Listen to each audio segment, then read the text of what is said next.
Hi everyone, welcome to day 2 of derivatives. Today's learning target is, I will be able to use the power rule for derivatives. So notice first, we are going to discuss the notation of derivatives. The derivative represents the instantaneous rate of change, also known as the slope of the tangent line. F prime of x represents the derivative of f of x. Y prime represents the derivative of y. And dy over dx represents the derivative of y with respect to x. So you can see any one of those notations in terms of derivatives. Let's look at the example below. Find f of x is equal to 6, find the derivative. So notice, what type of function is this? This is a constant function that goes through the y-axis at 6. What's that slope of a horizontal line? Well, that slope is 0. And the derivative of all constant functions is also 0. So the rule is dy over dx of c is equal to 0. This c represents a constant. Next, it says, can you determine the pattern? You're given a list of functions and a list of the derivatives, and let's try to figure out how to get to the derivatives from the function itself. So let's look. Y is equal to 3x squared. Y prime is equal to 6x. How do I go from 3x squared to 6x? F of x is equal to 4x to the 5th. F prime of x, the derivative, 20x to the 4th. Y is equal to 7x to the 3rd. Y prime, 21x squared. F of x, 2x, and f prime of x is 2.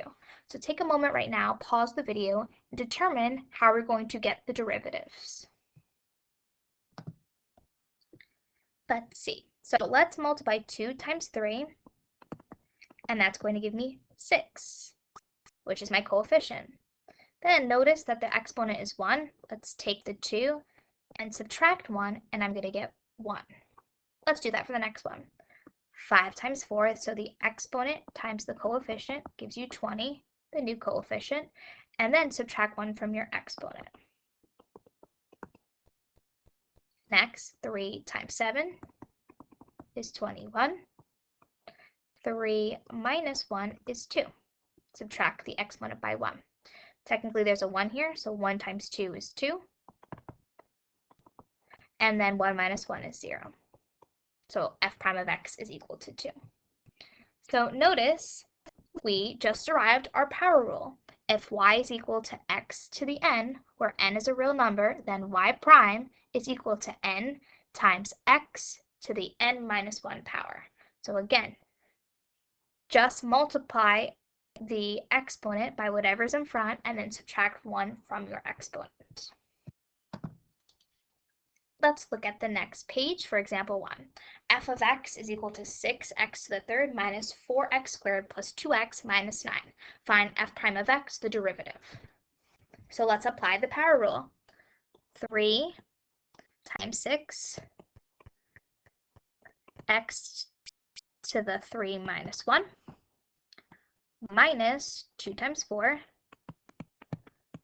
x to the 2 minus 1, plus 2 times 1, x, 1 minus 1, plus, remember, 0 because we just discussed that the constant derivative is 0. So let's multiply this out. 18x squared minus 8x plus 2.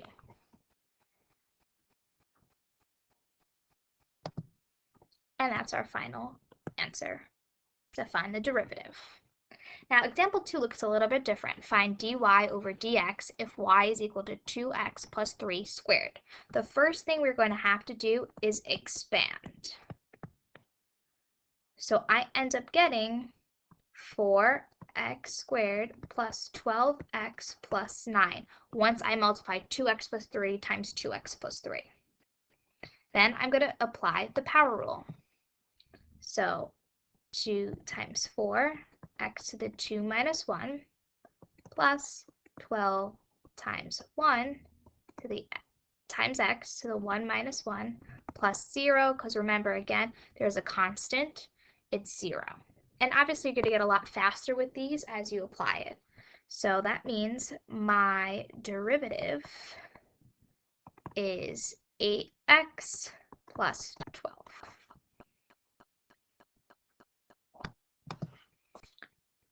Next, we have the practice. Find the derivative of each of the following equations using the power rule. So take a moment right now, pause the video, and try examples 1 to 6 on your own.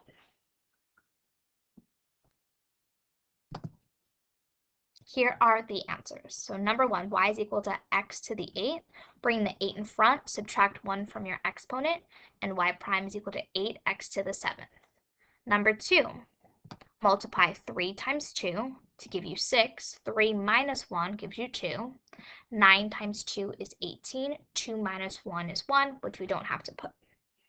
Now for number 3, we have to first expand this. So 2 times 2 is 4. 3 times 2 is 6, so 4x to the 6. So now we're able to apply the power rule.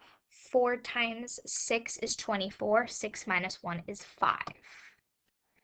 On number 4, remember it's a constant, so that means the derivative is 0. Now, number 5, the f of x is equal to the square root of x, which is really x to the 1/2. So I multiplied 1/2 in the front, and then I subtracted 1 from the exponent, and I'm left with 1/2 x to the negative 1/2. Remember, we don't want to have negatives in our exponents, so that turns into, in the denominator, radical x.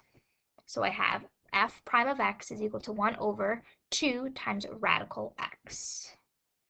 And number 6, don't forget to expand that. So I'm left with x cubed plus 5x squared minus x minus 5. 3 times 1 in the front is 3. 3 minus 1 is 2. 5 times 2 is 10. 2 minus 1 is 1. And then minus 1 in the front here. And remember, negative 5, the derivative is 0, so we don't even have to put that. Now, if you flip to the next page for number 7, it says find f prime of 3 if f of x is equal to 7x plus 5. And it wants us to do it 2 different ways, using the definition of derivative and using the power rule. So again, take a moment, pause the video, and apply both. Now, if you notice, I rewrote the definition of a derivative, and then I substituted x plus h in for x. So 7 times x plus h plus 5 minus the function itself, 7x plus 5. I use the distributive property, and then I canceled out 7x, 5 and negative 5. And I'm left with 7h over h, and the h's cancel out. So therefore, the derivative of f prime of x is equal to 7. But remember, I'm substituting 3 in, but there's no variable to substitute in, so therefore it has to be 7. If I use the power rule, which is so much easier to use, f of x is equal to 7x plus 5. Remember, this is a constant, so that would be plus 0. 7 times 1 times x to the 1 minus 1, and I'm left with 7 again. So f prime of 3 is equal to 7. And finally, with number 8, find the equation of the line tangent to h of x is equal to 2x to the third minus 3x plus 5 at 1, 4. So first, why don't you use the power rule to find the derivative and then substitute in, and then use the points vote formula. I'll give you a few moments to do that. Pause the video now. So here is how we do number 8. So I use the power rule, and I multiply 3 times 2, which gives you 6. 3 minus 1 is 2, and then I have minus 3 because it's the coefficient in front. So then I substituted 1 into the derivative, and I got 3. This is my slope. So then what I did was I marked that 1 is x1, 4 is y1. So I substituted those into my point slope form along with my 3 as my slope.